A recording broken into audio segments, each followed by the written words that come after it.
Support for the Takeover Lounge is provided by the Arts Foundation for Tucson and Southern Arizona, funded by the City of Tucson and Pima County, with additional support from the Community Foundation for Southern Arizona.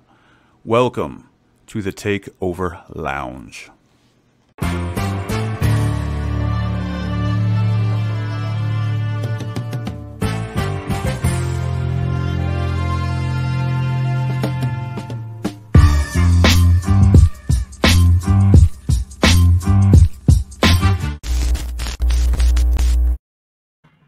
Yo, what is up, everybody, and welcome to the Takeover Lounge. It's Quarantine Z here on a Friday evening, doing it up with my co-host Daniela. We got OKC's finest and Tucson's favorite, Jabee, over here. How you doing, man? What's up, man? I'm doing good. How are you, brother? Yeah, we are chilling. Just trying to get my taste and smell back, but that will come in soon time. Yeah. But yo, let's go ahead and kick it off, man. Daniela, want to start us off today? Okay, so what aspect of life would you put a big warning label on? A big warning label. Probably. Oh man, that's a good question.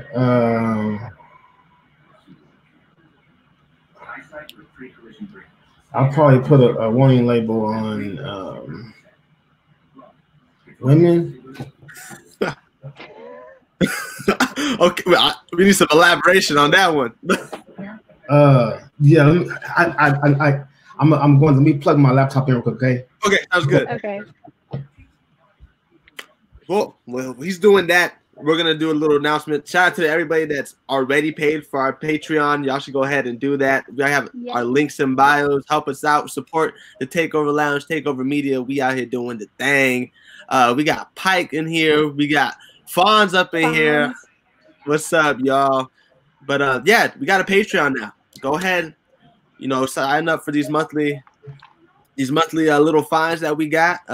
These items. We got sticker packs for like $5 a month. If you pledge $5 a month, that's gonna be fire.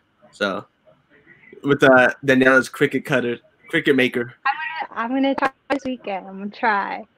We're gonna see how it works. I'll probably have to do some like YouTube tutorials or something. It's all good. Hey, that's all right. Or TikTok. You gotta TikTok it. So funny story. My friend actually sent me like a profile from TikTok that has like all these cricket like tips and tricks. I'm like, oh. Perfect. You know what I'm saying? That's what everybody's be saying. Google it. I'm gonna say TikTok it, man. Whatever y'all TikTok it. TikTok. Fonz knows what I'm talking about. Fonz knows TikTok it, man. TikTok it. You want to learn how to I had his garden tip this week. Oh, I forgot it. I forgot your garden tip today, Fonz. It was budding. That's what it was. Is it debudding? Budding? Like how you? I don't know. He's probably gonna be like, Z, what the hell are you talking about, man? Shout out to Heather over here joining us. You feel me? Cricket's mad easy, Pike said. See, Pike, you say these things, and I get so much confidence, and it never works out. Pike told you vinyl DJing was easy, huh? That's what Pike's been doing it for like 15 years. He's like, it's easy, Danielle. All you gotta do is. Sorry, but I started to panic.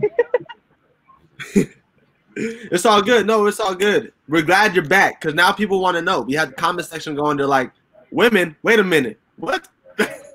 Okay. I think it's just important that, we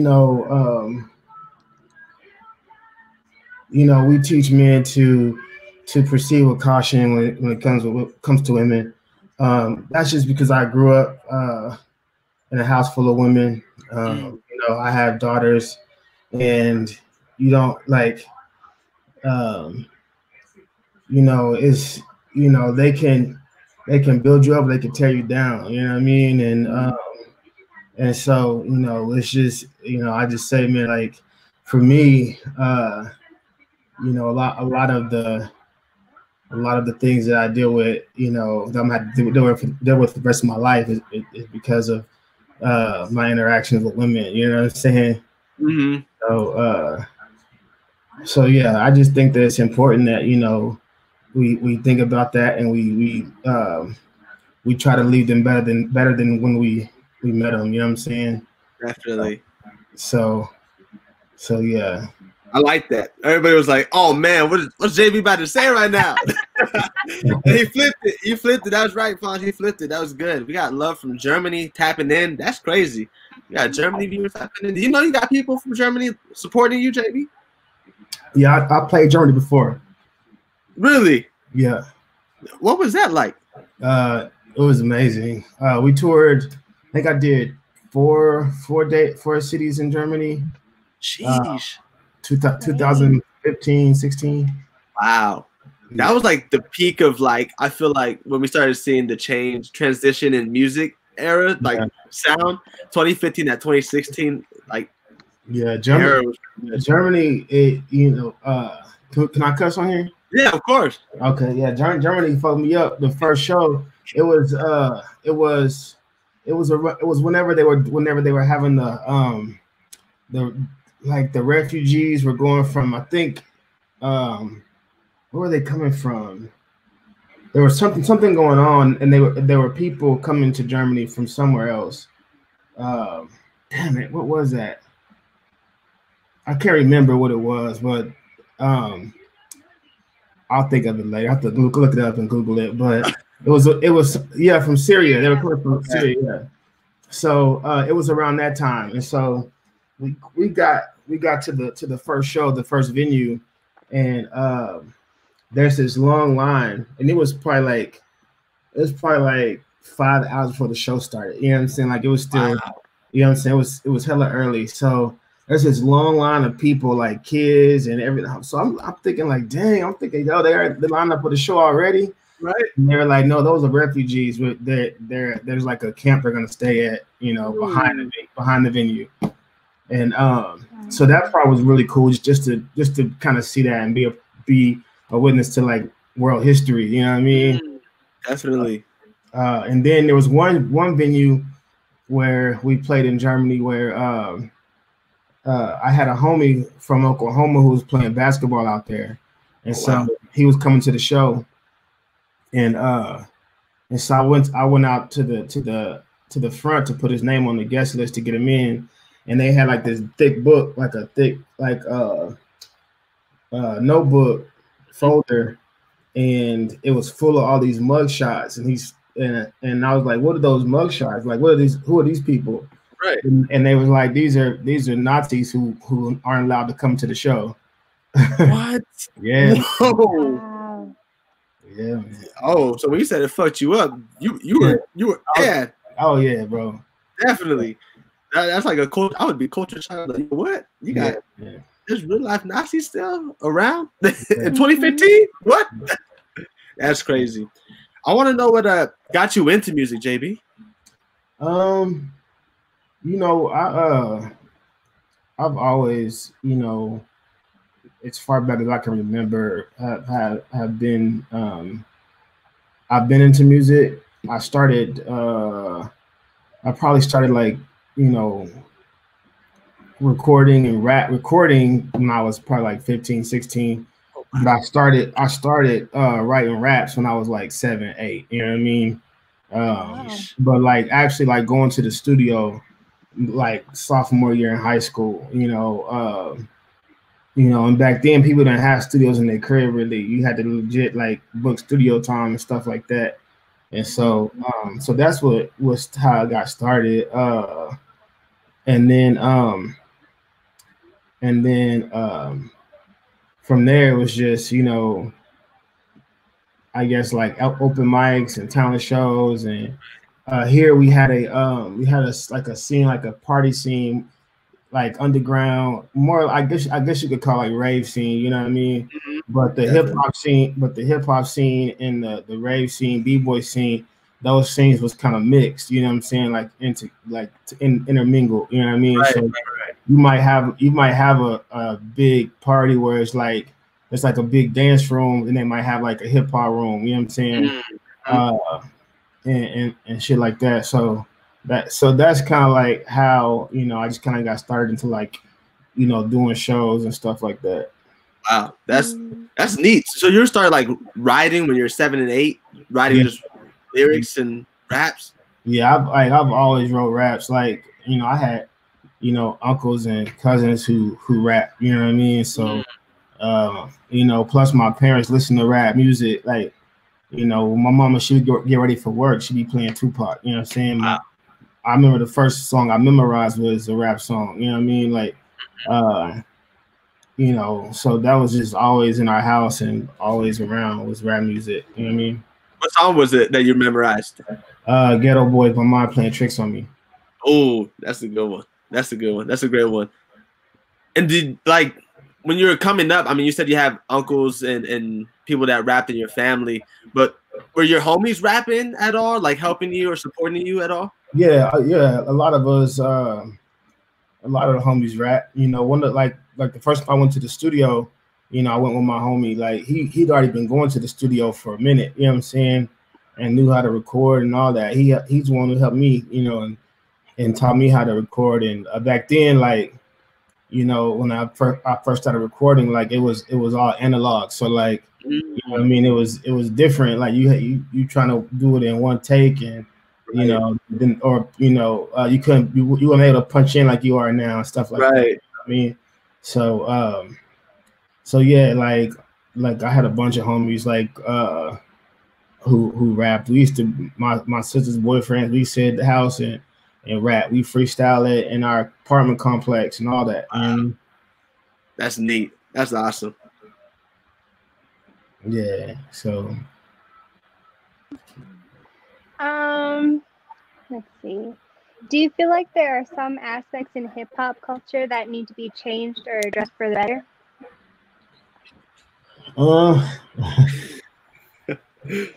Did you ask that first question too? Is that her that asked that first question? You know,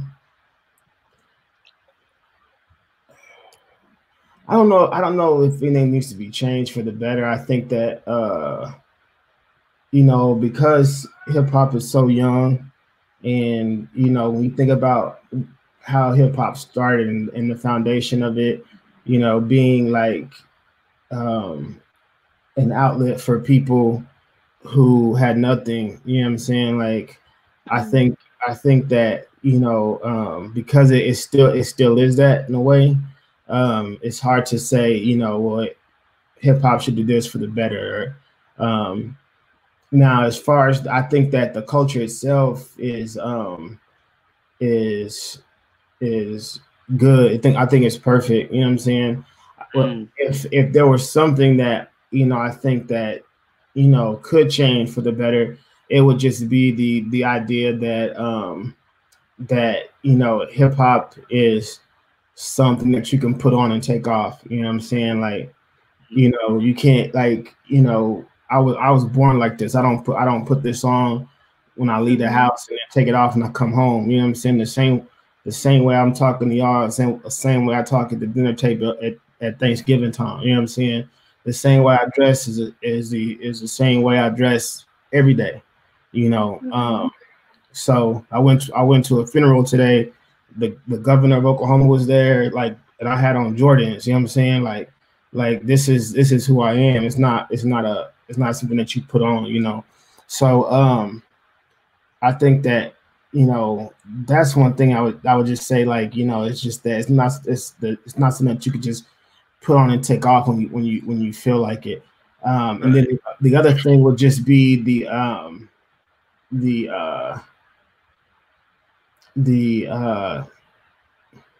corporation aspect, like where it's like you know, it's become so corporate now that, like, even kids who are just starting music, you know, the idea is like, I don't want to work, I don't want to have a job, so I'm a rap, you know what I'm saying? And it's like, nah, fool, like, you know, you might need to take your ass to work, fam. You might need to take your ass to school. You know, it's not for everybody. You know, and it's just a way to, and then you know, we think that because we're writing raps and we're doing rap or we're doing hip hop or whatever, that we're like some creative person. You know what I'm saying? It's like, nah, fam, like you're not. You know what I'm saying? And I think those things happen because of the corporate idea that that you can be a part of this corporation and make money from it and make a living from it, because it's so commercial and it's so big and it's popular culture now. You know what I mean? And I think all of that is it's kind of deceiving and to people, and they get in it thinking with the wrong idea. Like me, I would be rapping if I worked at McDonald's, if I you know what I'm saying, it would just be a part of my life. You know what I'm saying? And I could be just as creative there as I am doing without it. You know what I'm saying? So I think because it's so corporate and because it's so commercial, it's created like a lot of deception, people. So definitely, that's true. I was talking to Jordy in the Days a couple of weeks ago. He's an artist from Phoenix out in AZ. And we were talking about how he was using hip hop and music as a vehicle to these other avenues that he wanted to go, which was like fashion, which was I'm blanking on some other things he said, but definitely fashion and restaurant owning and all that good stuff. Would you agree that you would use music as a vehicle as well? Yeah, I have.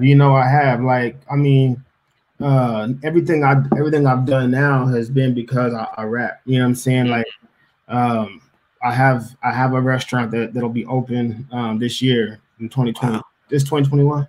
Yeah. In 2021, a pizza restaurant. In the neighborhood where I grew up.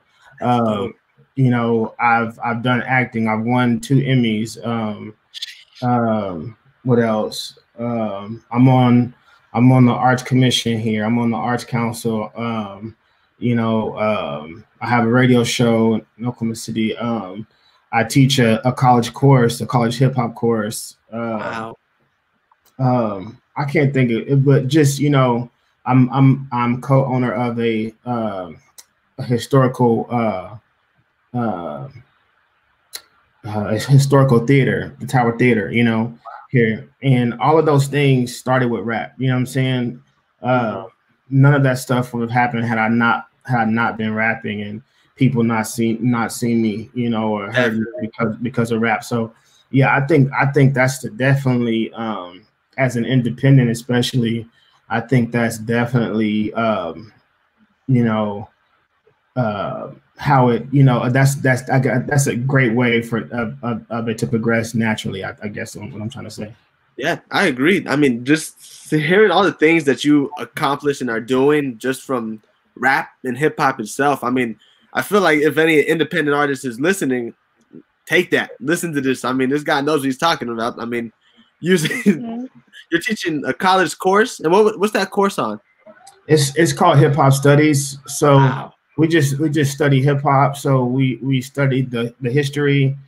We have a text that we read, Can't Stop, Won't Stop, which is a dope book.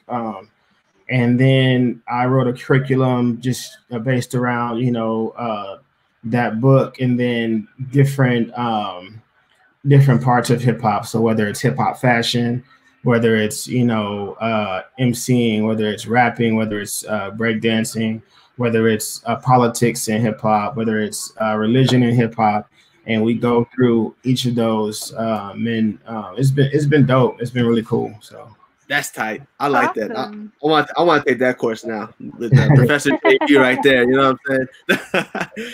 But in your music, you always are speaking on political issues. I feel like that are relevant today, still from the '60s, from the '80s, all the way up to now. What got you into activism and sharing that in your music as well? You know, in the same the you know the it's like the same is true with activism. You know, it was just kind of natural progression. You know, it's almost just like you see things that you see things. Sorry, I was just sharing it on Facebook. No, you're good. You see things that need to be done. You see things that you're passionate about. You see things that are going on that are wrong, and you know one day someone asks you a question about how do you feel about A, B, and C, and then based on how you answer that question, it's like, oh, he's an activist. You know what I mean? But you know, so you know, I think it's little of that, but also for me, you know, there are so many things that have happened close to me, and that I've seen close to me, and you know, friends and family, that you know, it's I wouldn't be doing I wouldn't be a good steward to my community if I didn't get involved and help. You know, one of the reasons why I started rapping is because I felt like one of the reasons that I wrote raps and was because growing up I always felt like, you know, my voice didn't get heard and people, you know, I was quiet and nobody listened to me, and so I feel like the same is true with injustice. You know, there are people whose voices go unheard. There are people who never, you know, get a chance to tell their side. There are people who die and nobody speaks up for them. You know what I'm saying? And so because of that, you know, I want to make sure that if I ever have the chance to, I do it. Wow, I like that. I like that a lot. Can you describe your youth? Yeah, I mean, it was I don't know, it was you know, we grew up. We moved around a lot. You know, my mom, she was a single mom, and you know, we went through a period we were homeless. You know, and you know, she made it happen. You know what I'm saying? She did it. You know, I think we probably struggled and, you know, dealt with poverty, you know, like a lot of families, you know, have. And, you know, we were the family who would stand in line for, you know, the free food baskets at Thanksgiving time. You know what I'm saying? You know, in school, I was you know, always the smallest one. You know, I don't know. I feel it. I understand. Because when I look at you and listen to your music, I'm like, this dude had to be like really smart when he was young. I mean, because like you said, I mean, you said you were like the shortest. I mean, you weren't gonna overpower anybody. You weren't gonna, you know what I'm saying? But you knew how to outwork and how to outsmart people. And I feel like I was able to pick that up in your music. So I wanted to hear like what it was like in your youth to be able to do that. There were, you know, and that's the thing, man. You know, there was a lot of times where you know, being small, you know, was helpful. You know, and people looked out for me. You know what I'm saying? I had a lot of homies that looked out for me. And I had a lot of family, a lot of cousins and stuff that looked out for me. And, you know, we all threw down you know what I'm saying? Like, you know what I mean? So it wasn't, you know, nobody, like, I wouldn't say I ever got like picked on, nothing like that. If anybody who talked shit about me it was girls, you know what I'm saying? Like, right.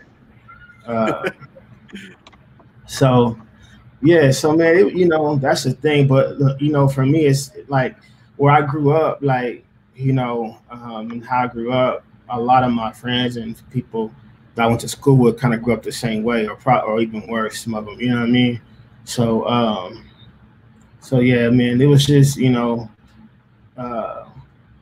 it's weird because you talk to people about it and they're like, oh my God, I can't believe it's like, but you know, you don't even realize that, you know, anything is wrong or different, right? Until you're too old to understand. You know what I'm saying? To know. Definitely. That's true. So let's talk about, because you did the Justice for Julius and the March for Julius. Can you give us kind of like a background of what that stood for? Yeah. So just a real quick background on Julius Jones. He's a friend of mine who is on death row in Oklahoma State Penitentiary. He's been in prison for about 22 years, and this year he has a clemency and commutation hearing coming up. And so, you know, a lot of people have been going hard for him. A lot of celebrities. Kim Kardashian came and visited him. You know, Baker Mayfield, Common, John Legend, all these people have been pushing hard for him, you know, and everybody here, you know what I'm saying, too, you know, and he has a big team and a great support team too. But so we were just sitting around one day trying to figure out what we could do, you know. And so when I got home, I just had this idea. I was like, let's just walk, yo. And they were like, walk to McAllister, which, you know, it's about 130 miles, and and so I called one of my friends, and because he's biked across the country and stuff like that before, so I knew he could look, you know, come up with a route and see if it was actually doable. And so whenever he said it was doable, then you know, I said let's do it. And so I took him. I took, you know, 3 other activists, a guy named Jess Eddy from here,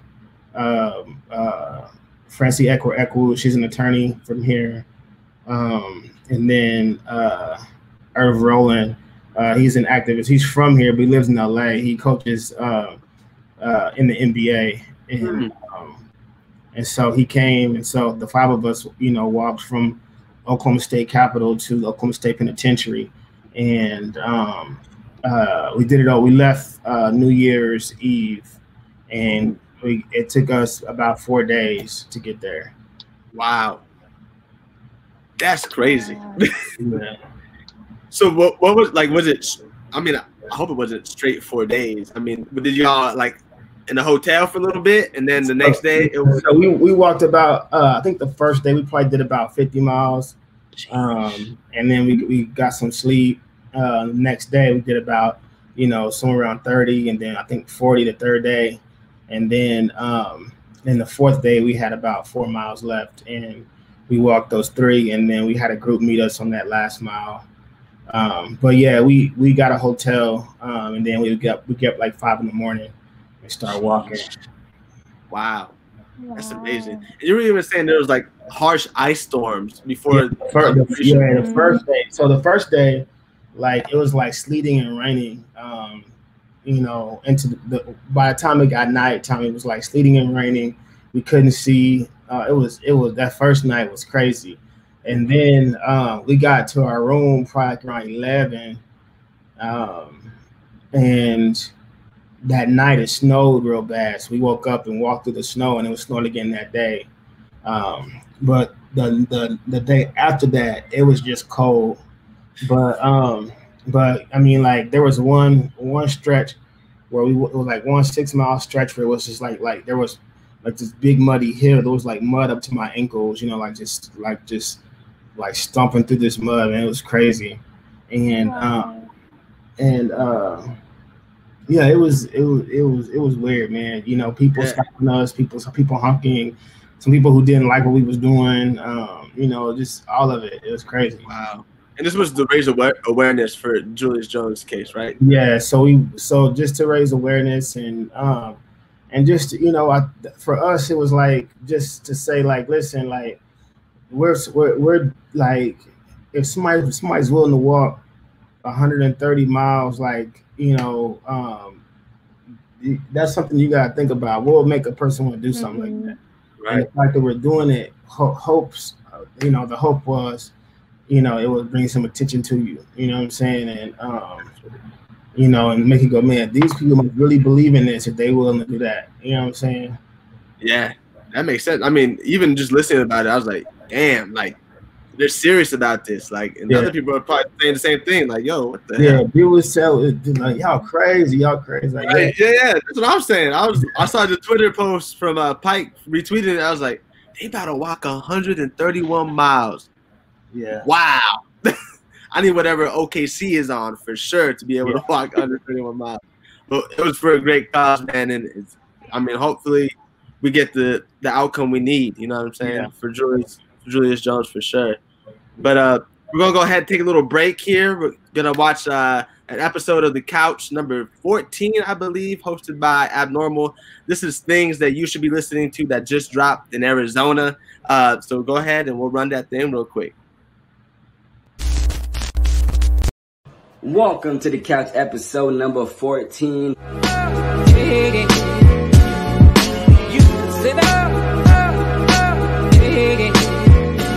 Today I am your host, Abnormal. We're going to be talking about the music that you should be streaming this week. First up, we have Emmett Dupree with his new single, Facing Love. If you're looking for something to chill out to vibe to just be mellow to, then go check out his new single, Facing Love, on all platforms. Now, next we have Sincere with The Life of Sin. Creative flow. I love the creativity. I love the way he went with it. Continue to do what you do, brother. Make sure to go show him some love, and stream is up on all platforms as well. Third, we have Indana Hedge with her new single, Anxious Avoidant. Her soothing and beautiful voice is just mind-blowing. If you want something to relax to just be mellowed out to, make sure to go show her some love, and also check out some of her other music. Fourth, we have Herc with his new single, Missing You, by far one of my favorites. I can't say nothing more. Just go check it out for yourself. And last but not least, we have Migs and Tyreek Takami, I Have a Dream music video. Make sure to go check them up on YouTube if you're looking for something more political, more freedom of speech, a state of mind that we're going in right now. Make sure to go show them love. And first and foremost, make sure you show Takeover some love. Have a nice day, y'all.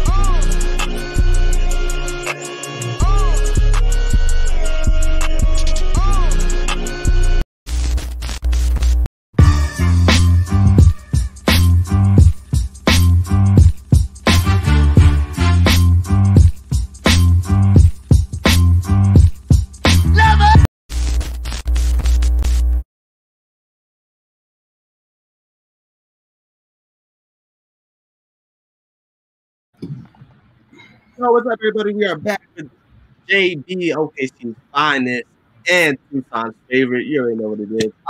We just came up with that in a pre-show, and I love it. Like, it sums up Jabee. Like, definitely. So we're gonna have to kick us off back from halftime. Back from halftime. All right. Let's see here. If someone asked you to give them a random piece of advice, what would you say? The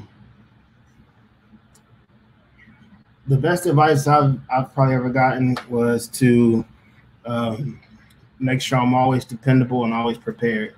You know, you want to be somebody that people can depend on. You know, that'll help you get more opportunities.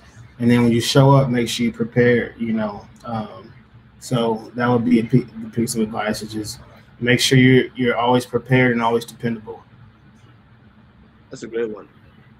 Mm-hmm. I want to know, how did you and Pike meet? I mean, I knew Pike's from Oklahoma originally. No, he's from there. He's from Tucson. He's from Tucson.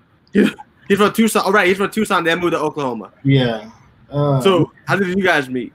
I think the first time I met him, you have to ask him, but I think the first time I met him, he was going by DJ Jafar, and he had this turban on his head, and we had this hip hop show, and I just wasn't having it, yo. And I don't remember what I think I might have been like just rude as hell. I can't remember, man, but I was like, man, who is this bozo, fam? With this turban on his head, fam? Like, what? and then I think I was trying like yeah, he said yeah. I think he just said talk about making Brandy cry. See, I don't barely remember. We have to ask him though. But yeah, man, I was in a weird place. Where are you? What kind of place was that? I don't know. I was just like really territorial. You know, over Oklahoma hip hop, you know what I'm saying? And I was like, who the fuck this Bozo is, cuz? And so, I'm sure I was mean to him and mean to Brandy. But you know, he the nicest person in the world, you know what I mean? Definitely. I take somebody's head off, they mean to him, you know what I'm saying now, you know what I mean? But yeah. That's funny. That's funny that that was how y'all met right there. Yeah. He was hurt. What was so after that incident, then y'all formed a relationship where it turned into like him managing, or was it? So it turned into him DJing for me first. Okay. Because my DJ stopped DJing, and the guys that Pike was rapping with, they kind of stopped performing, and thank you. They kind of stopped performing. That was my nephew. They kind of stopped performing, and so me and him just clicked. You know what I'm saying? And we did that for a few years, and I mean, he probably was managing me then, you know, just because like, you know, I've always been all over the place with stuff like that. So, but yeah, he, you know, it was more like not so much a manager, just, you know, just really like just helping me and wanting to take care of stuff for me and make sure, you know, things, you know, were handled, you know what I mean? So that definitely sounds like Pike for sure. I mean, anybody that knows him in the Tucson and Arizona scene knows that that's what Pike loves to do, is help and give advice and wherever he can. I was mad when he left. Oh, I bet. I would be mad too if he left Tucson. Yeah. But Pike, you ain't leaving, man. You ain't going nowhere. You're here. You know what I'm saying? We got the Kiss the Smoke barbecue. You know, we're here now. Okay. What was it like receiving the key to the city? Huh? What was it like receiving the key to the city? I haven't got the key to the city. I thought you did, didn't you? No, people just say that. Oh. I haven't got it. Not yet. That's the thing. I mean, nah, that's a joke that me and the mayor have though, because every time somebody comes to Oklahoma, he gives them a key. Like he gives like this. He gives the keys out like it ain't nothing, yo. So if I got a key, it wouldn't even mean anything probably. I like how he said that so casual. He was just like, yeah, the mayor and me had this inside joke because me and the mayor just cool, you know what I mean? And he's like, yeah, the mayor's about to pull up in about 10 minutes, so we're going to have to wrap up this interview. You know what I'm saying? I feel it. That's so dope, man.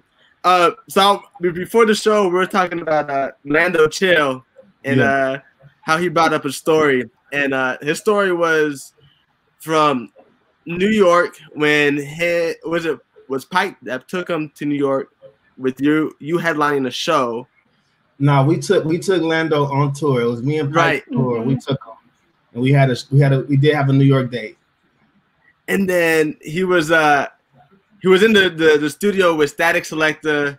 You were there as well. I was in the studio with Static Selector, and and I let him come.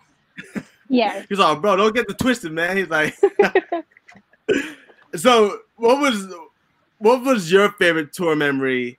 Wait, from so that, what did he say? Did he say something happened? Oh, he said he just got so faded. He was on the He kept drinking all night. And he was like living like his business cards and Static Selector's little folders and stuff like that. And he was saying that was like his best tour memory was with you and Pike and him just going to New York. And he said every time he takes the shrooms, it takes him back to that moment in time. That's funny. I thought you was gonna tell me about the talk because there was one time we was in the car. I don't remember what we was arguing over, but I was telling Pike, pull this car. Well, let's just get out. We're gonna handle. We're gonna catch this fade real quick.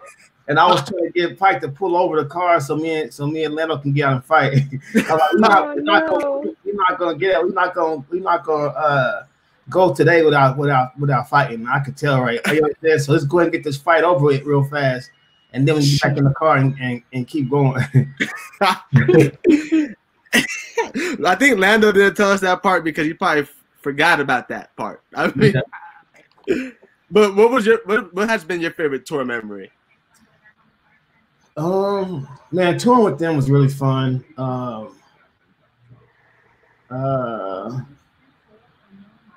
I'm trying to think, man.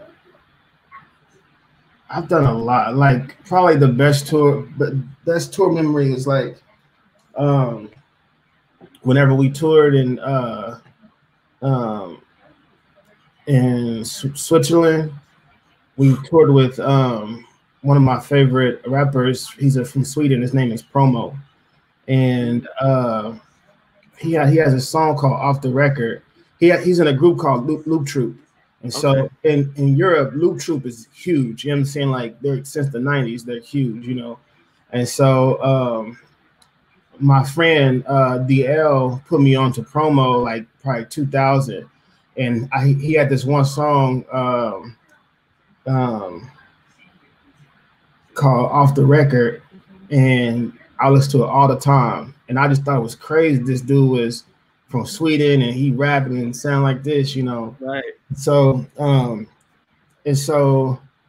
I think it was Pike too, but I knew I used to use that instrumental in my set to Off the Record. And so that was a song that I would use. That was a beat I'll use in my set.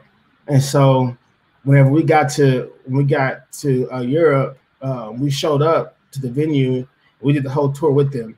And so I'm in the green room just like waiting for them to come in. You know what I'm saying? Like hella anxious and nervous. You know what I mean? And they came in hella cool. And so I'm telling, you know, I end up telling them, you know, what I'm telling y'all right now, you know, about how, you know, I've been listening to them since 2000 and that song Off the Record. And so we get to Switzerland and this is like the biggest show. This is like probably the biggest show that we had on the whole tour. And he's like, and so he was like, I'm gonna do this old song for my homie who's on tour right now and does the song, man, like does Off the Record. Hey. And he was like, hey, come get a verse and let me come on stage and get a verse with him on that song. You know what I mean? And it was like living a dream, you know what I'm saying? Like, you know what I mean? Like it was just like that was like just a dope feeling, you know, and that's probably one of my favorite tour experiences. You know, I just hopefully, you know, I was just thinking, man, one day I want to be able to do that for somebody, you know what I'm saying? Make somebody feel like that, you know what I mean? And so yeah, it was so dope. That is so dope. I mean, just being able to experience that. And you traveled a lot, man. I mean, we talked about Germany, Switzerland, and you did like a whole Europe, like a European tour as well. So we did Germany, Switzerland, and Sweden. Yeah. Wow. And what's like your favorite place to like always perform at? Whenever, I mean, of course, it has to be home, right?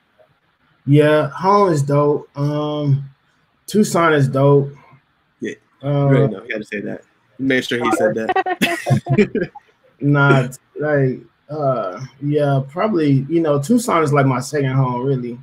But yeah, probably here, there, or I like Kansas City. I like Atlanta. I like in Chicago, places like North Carolina too, but places. They're not about that. I forgot about that. Yeah, talk on it, man. Talk on it. Bringing strippers to the Run the Jewels show. Yeah, and you know, man. So yeah, but I love all those places to perform. So yeah, so I was on the Run the Jewels tour, and man, I don't remember how we met these girls, but I I think there was a strip club like right up the street or next door to the venue, somewhere real close, and they were like kind of running in and out, and so I had I think it was me, Pike, and my homeboy Cody, and so Cody, like, he could, man, like, he just like he's really he has a big character. He knows how to talk to people. You know what I'm saying? Okay, right. And so he talks to these girls, and like he's always real helpful. So I think they were like shopping. They were dancing at the strip club, but then they were outside walking around, about to go try to buy some shoes to wear that night. Okay. And so Cody ends up giving them a ride to the shoe store, and bringing them back, and then we're just like kind of chilling with them and kicking it with them before the show, you know, and they're hella cool. You know what I'm saying? Hella cool. Right.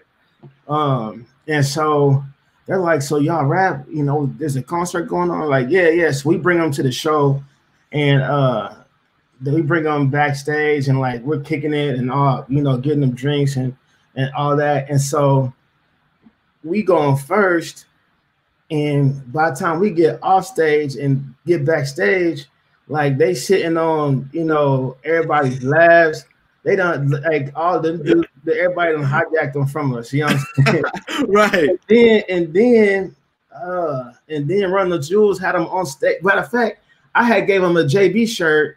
I came back in after I performed. They had on Run the Jewels shirts, and then they got on stage and was dancing during Run the Jewels set. And then Run the Jewels put it in the video. They made a video of it. I can't remember what song it is, but there's a video of them and from that tour on stage. Oh man. Yeah. Like, all Cody's hard work and our hard work went to nothing. We gave him the razzle dazzle and nothing. Yeah. Wow. That's a great story. Man, I'm glad we got Pike in this chat, because we wouldn't have gotten that one out of you, man. Yeah, I totally forgot about it. But one of the girls, she, you know, she's we still talk here and there on Instagram, and you know, I'll see her and I say, you know, man, it's, you know, good to hope you're doing well. Like, they're hella cool, man. But man, we had big plans for them girls. Then it was over. Like, you're like, I'm about to wrap up the set. I'm about to go get back. Bro, yeah, we had big plans. And then you just saw one just chilling. I did. I have pictures somewhere of them in my shirts, and so I had gave them my shirts, took pictures, got on stage, came back. They had on Run the Jewels shirts. The hurt, I can imagine the hurt that you felt, man. What can you say? What can you say? You can't say nothing. You just got all right. Take the L, man. We just gotta take the L. Oh no. Jabee, if you could pick any superhero power, what would you pick and why? Ooh, I would say probably somebody like Wolverine. Just I like his healing power. You know what I mean? One of my favorite comic books stories is whenever he fights the Hulk. And the Hulk like pretty much rips him in half. He crawls back to his body, you know what I'm saying, and puts himself back together. You know what I mean? Right. He's just like the Wolverine is like, you know, I feel like, man, like he's like, he just got that heart, you know what I mean? And like he's like, just put me in there, you know. So probably him. I like his the most. And just like I said, just because, you know, the healing capabilities, you know, I was there's a scene in one of the X-Men movies where I think Jean Grey dies, and Scott is like tripping and sad, and he says to Wolverine, not everybody heals as fast as you, you know. And it's like, man, I never thought of like, dang, so like, you know, just like his heart too, you know what I'm saying? Like, you know, so yeah, I like that. Yeah, that's two X-Men back to back. That's crazy. Lando said he wanted telekinesis. He liked the X-Men a lot. And then you're about to I feel like I don't know. JB's like he just looked. Every time I say Lando, he's like, "Oh man," he just That's, you know, he like a little brother, like that. Right. Like, man, get somewhere and sit down. That's the relationship I pictured in my head when we started talking about him. I was like, "Yep, it's like a big brother, little brother situation over here." What do you like about Tucson so much, man? I mean, just like how y'all are, you know what I'm saying? Like, it reminds me a lot of, you know, Oklahoma City, and a lot of things, a lot of ways I wish Oklahoma City was, you know what I mean? You know, y'all just, you know, y'all, at least it could be, but I don't see it. But, you know, there's just so much love for each other, you know, in the scene. Y'all look out for each other. Y'all support each other.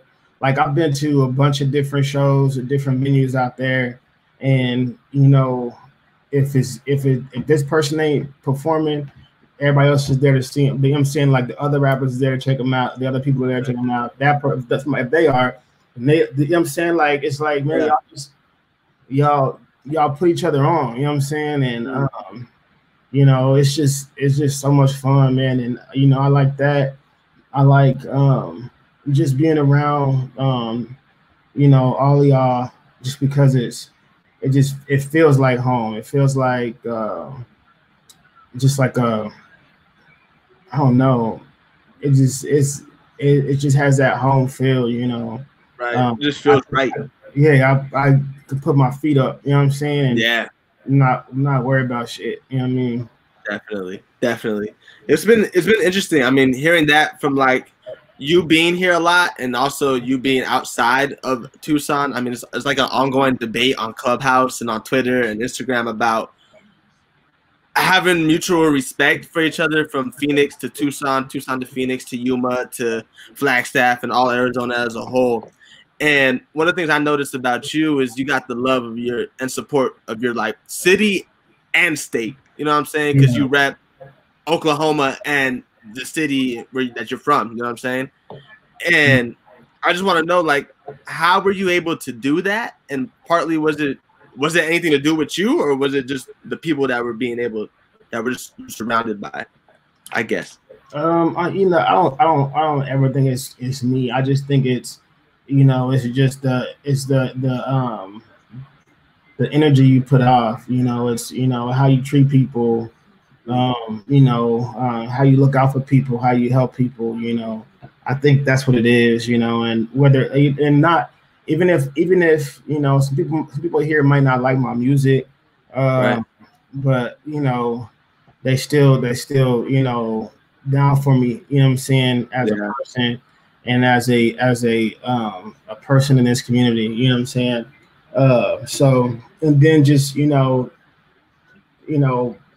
being able to take, you know, what I have and the resources and things that I have, and you know, look out when I can. And then if I'm not able to, be honest and say, man, I can't help you. And nothing I can do this time, but next time, if I can, I got you. You know what I mean?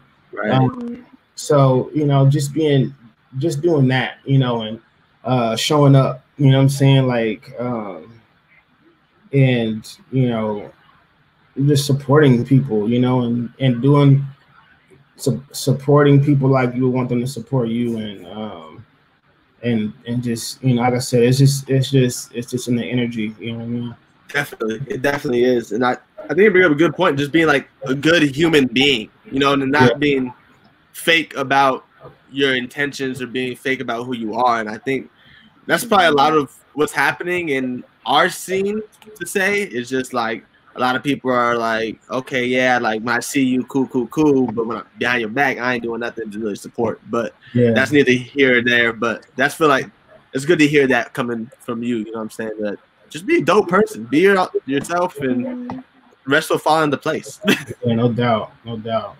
So I was looking at on YouTube today, doing my little research and whatnot, and I saw Trey Young was endorsing a Jabee song. You know what I'm saying? And I wanted to know, are y'all cool like that? Like you and Trey Young? He knows my homie Irv Rowan.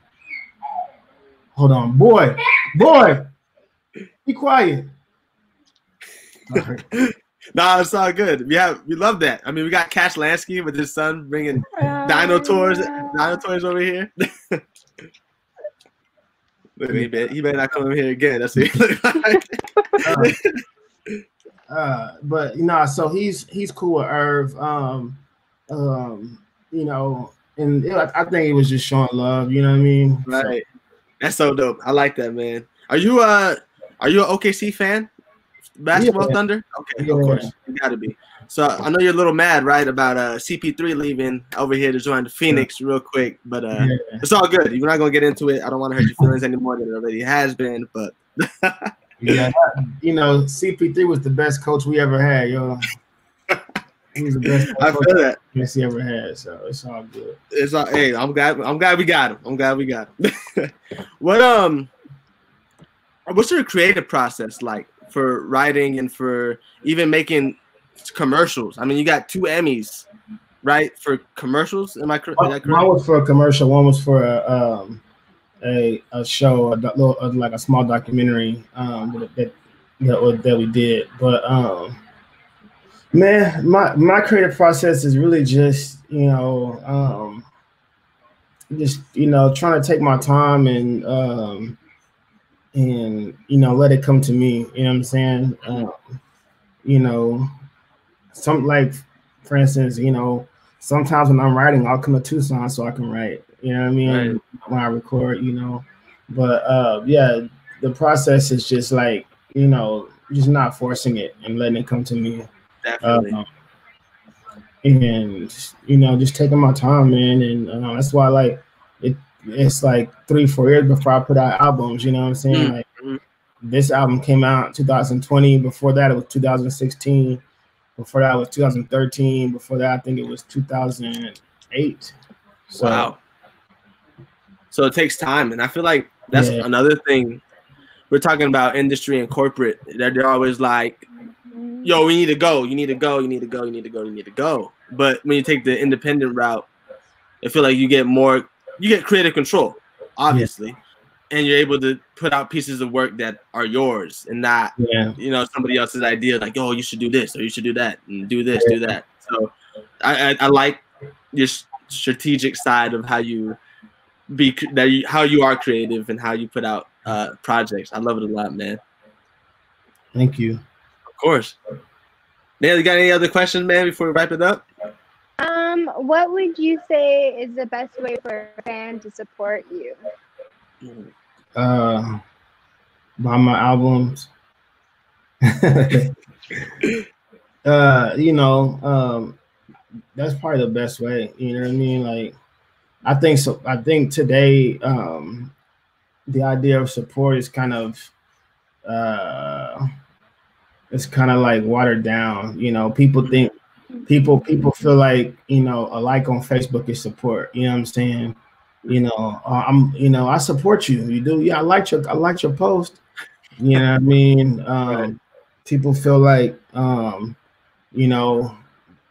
instead of them buying your album, them giving it to them is support. You know what I'm saying? Like, let me get your album. I want to support. Okay, it's online, whatever.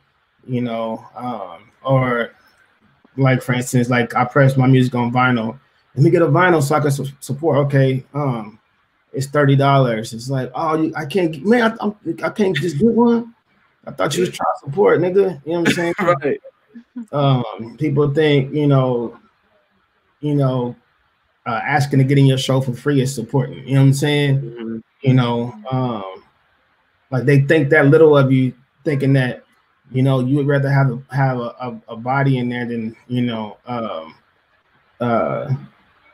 the body and the money. You know what I'm saying? Right.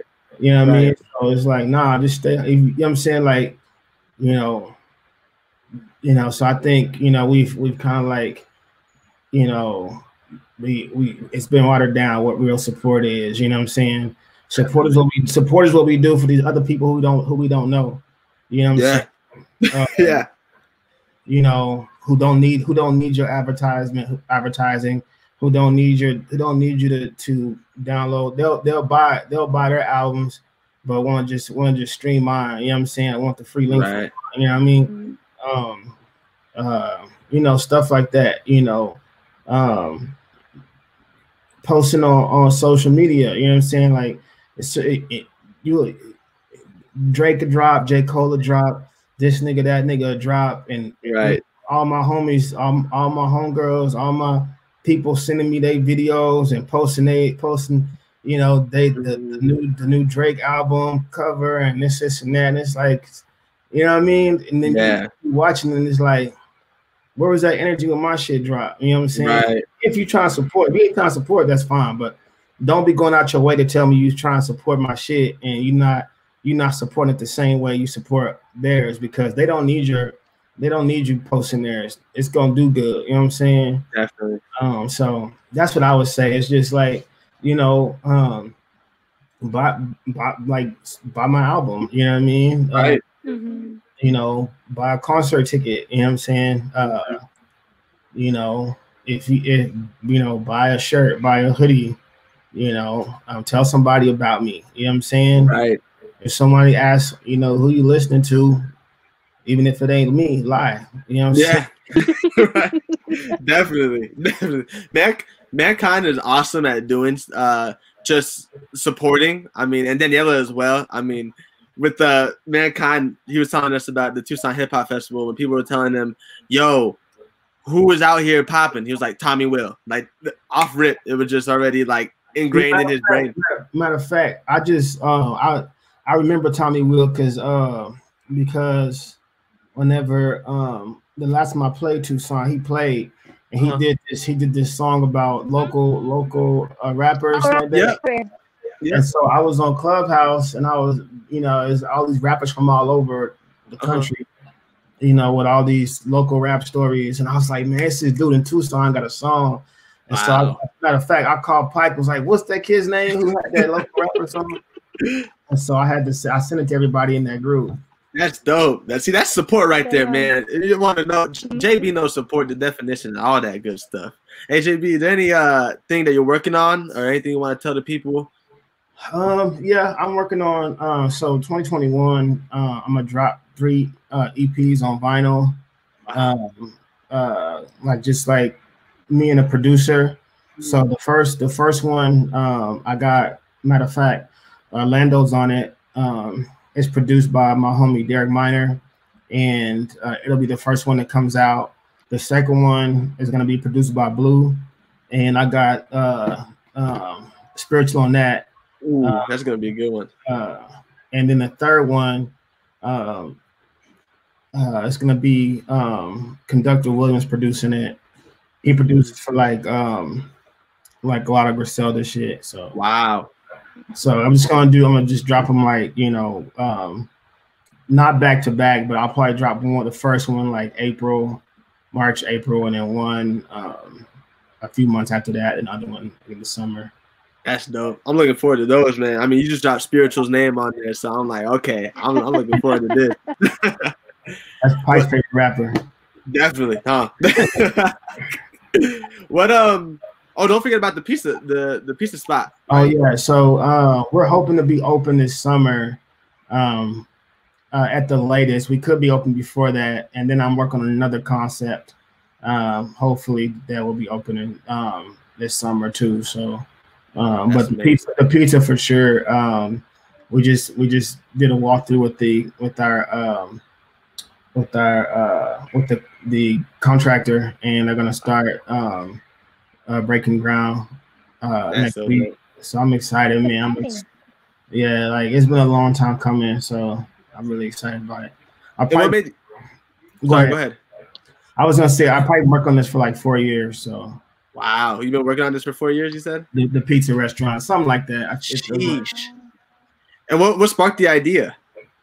You know, I really just wanted to, you know, open up a business in the neighborhood where I grew up. You know, there's a lot of like, you know, gentrification and stuff happening, and you know, I felt like, you know, I want it to still look like, you know, us, you know what I'm saying? And so, you know, I was able to get some help and get with some people who have done, been in the restaurant business. Actually, my friend who I went to his funeral today, he was in the restaurant business, and he helped me a lot, Right. So, matter of fact, he helped me on, because he died of cancer. And so I knew he had cancer, but I didn't know how bad he was. And, he was on the phone with me for hours and, emailing back and forth this whole time. He was, going through excruciating, pain, and ended up dying right after that, you know what I'm saying? And so, just having people like that around me who are, who have done it and, kind of can, help guide me, you know what I'm saying? So definitely. Well, sorry about your loss, man. And I feel like this is going to be a good, just a good spot for you to remember him and, just be able to see it through. You know what I'm saying? Yeah, no doubt. So that's dope, man. And I'm excited for this music to drop for you. And I know you got to go because you got family that's waiting for you. And it's 10 o'clock out there in OKC. Here in Arizona at 9. So that's my nephew. His mama just came back, so he's excited. Right on, man. So where can they follow you at, Jabee? Everything is at my name is Jabee. All the social media is just at my name is Jabee. Perfect. Yeah. And then you guys can follow us at the Lounge Takeover. I said it wrong last week. I said the Takeover Lounge. It's at the Lounge Takeover. You can follow me personally at Z__GIV. You can follow Daniela at Danny Roll Takeover. Boom. And she got it like that because last 2 seasons it was like something with the period and it was just bad. But yo, thank y'all for joining us on a Friday evening. We'll see you next Friday. We're teaming up with Black Ren for the month of February for Black History Month. So we have all Black creatives coming through the lounge and talking it up and chatting it up like we do on a normal Friday. And we got a Patreon. Make sure y'all go show some love on the Patreon for some exclusive content and little gifts that we got for you for signing up. And yo, we got Chazelle next week, and we'll see y'all next week for Chazelle, 8 o'clock. Don't miss it. We out of here. Thank you, Jabee. Yes, sir. Thank you. Thank you. Yes, ma'am.